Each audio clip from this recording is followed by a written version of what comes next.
Good morning. It's April 3rd, 2022, and I'm Karen Brake, and I'm here to talk about my journey with leiomyosarcoma. This is a journey that began back in June of 2021. I just recently had a pause in my chemotherapy so we could deal with some side effects I was having.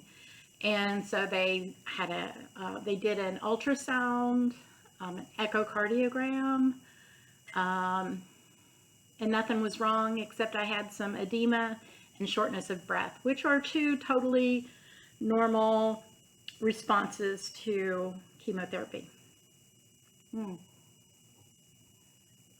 So, as a result of having the edema, it was in my right leg, so I wore compression socks to help that, and that works. So when it gets swollen, so what happens is when it gets swollen, I can't put on my compression sock.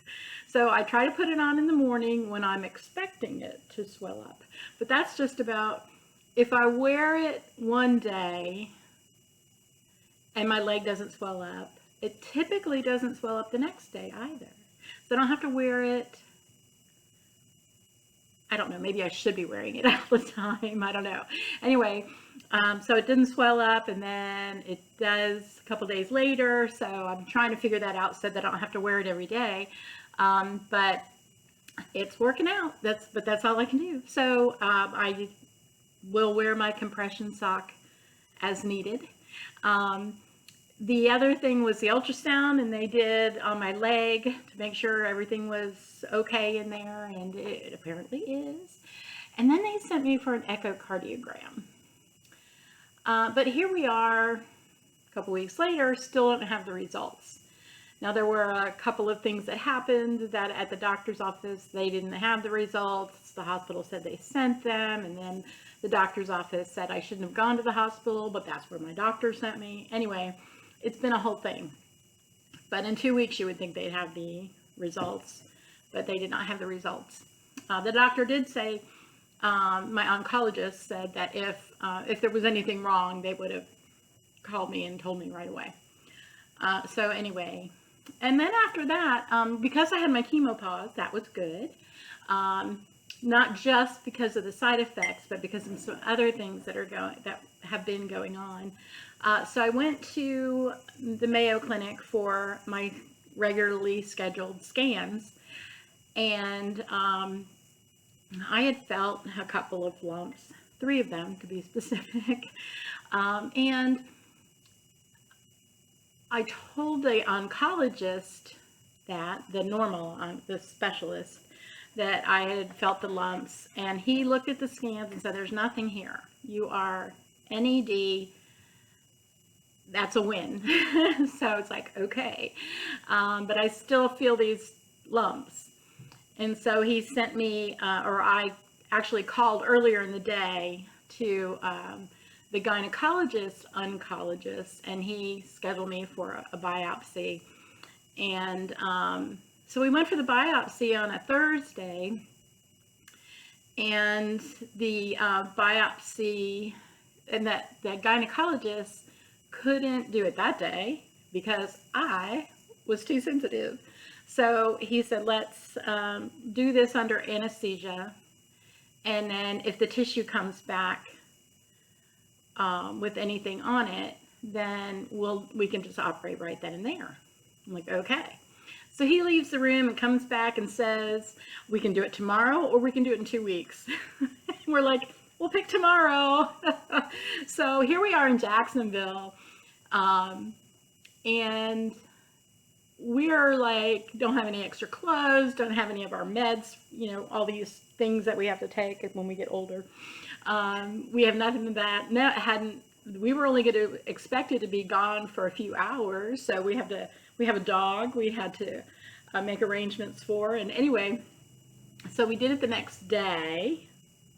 So I didn't sleep that night at all in our Holiday Inn Express. There was nothing express about it for me, although my husband enjoyed the breakfast in the morning.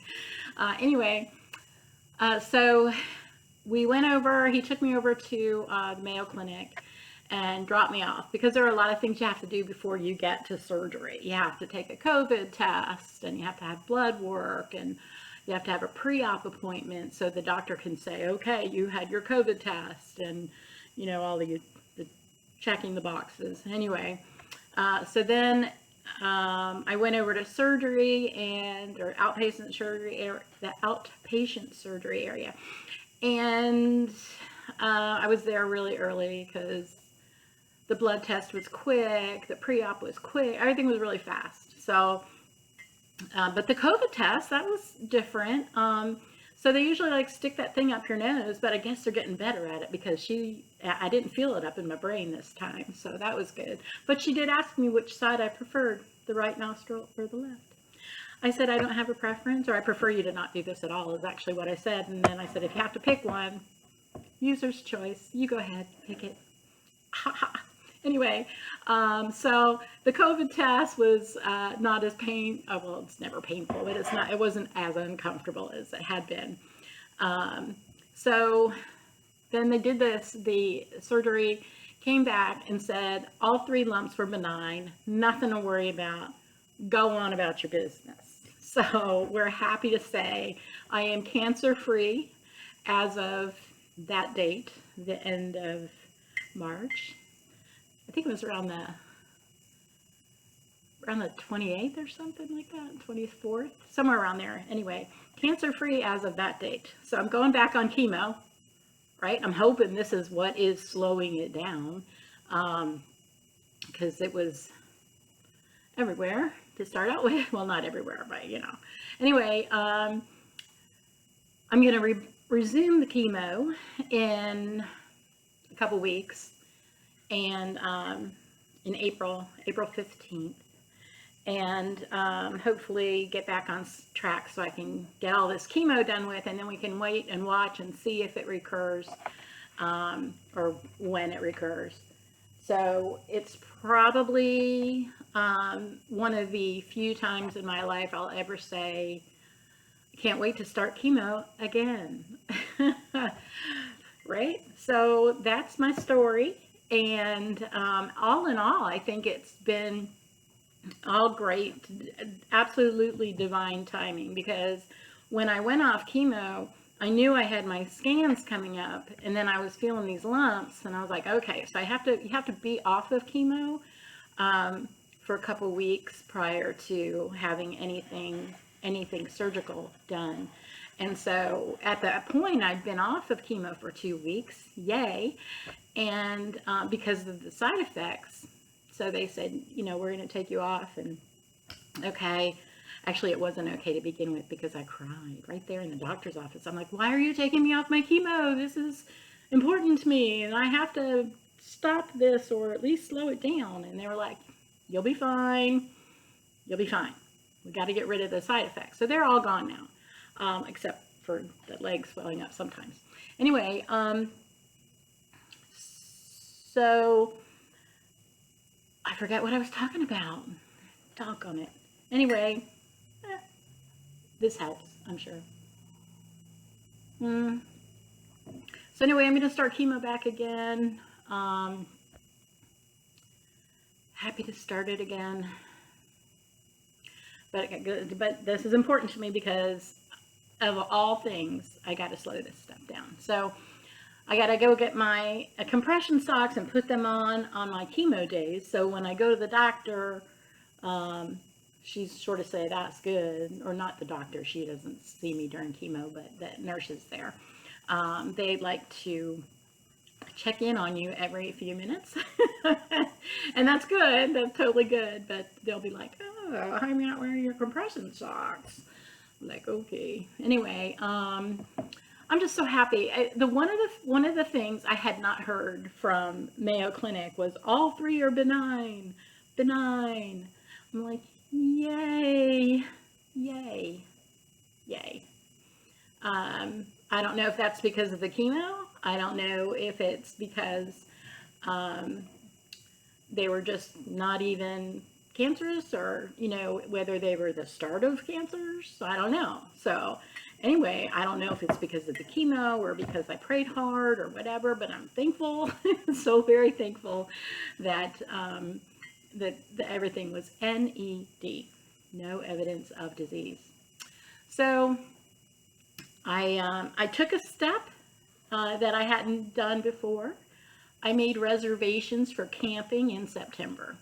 Now, I've been doing that prior to my chemo, right, prior to my cancer. I would set our camping trips up and do that. But this time, I am stepping out in faith because I set a reservation for September, which is my husband's birthday month. He gets a month too. Um, so, so it'll be a camping celebration. Anyway, so I stepped out in faith and did that. And when I was done, I was like, oh, okay. So that's how you have cancer and anticipate the future. So that was good. It was a good step for me, and I'm happy to have done it. So we'll see how that goes. So, as my mother would say, God willing, and the creek don't rise, we'll be going camping in September. So anyway, thank you for watching. You can subscribe down there somewhere. Give it a try. I think I have like 54 subscribers now. Yay! So anyway, thank you for your support. Thank you for your love. Thank you for your prayers, especially because God's got this. God's in control. So I will see you again soon. That's my story, and I'm sticking to it.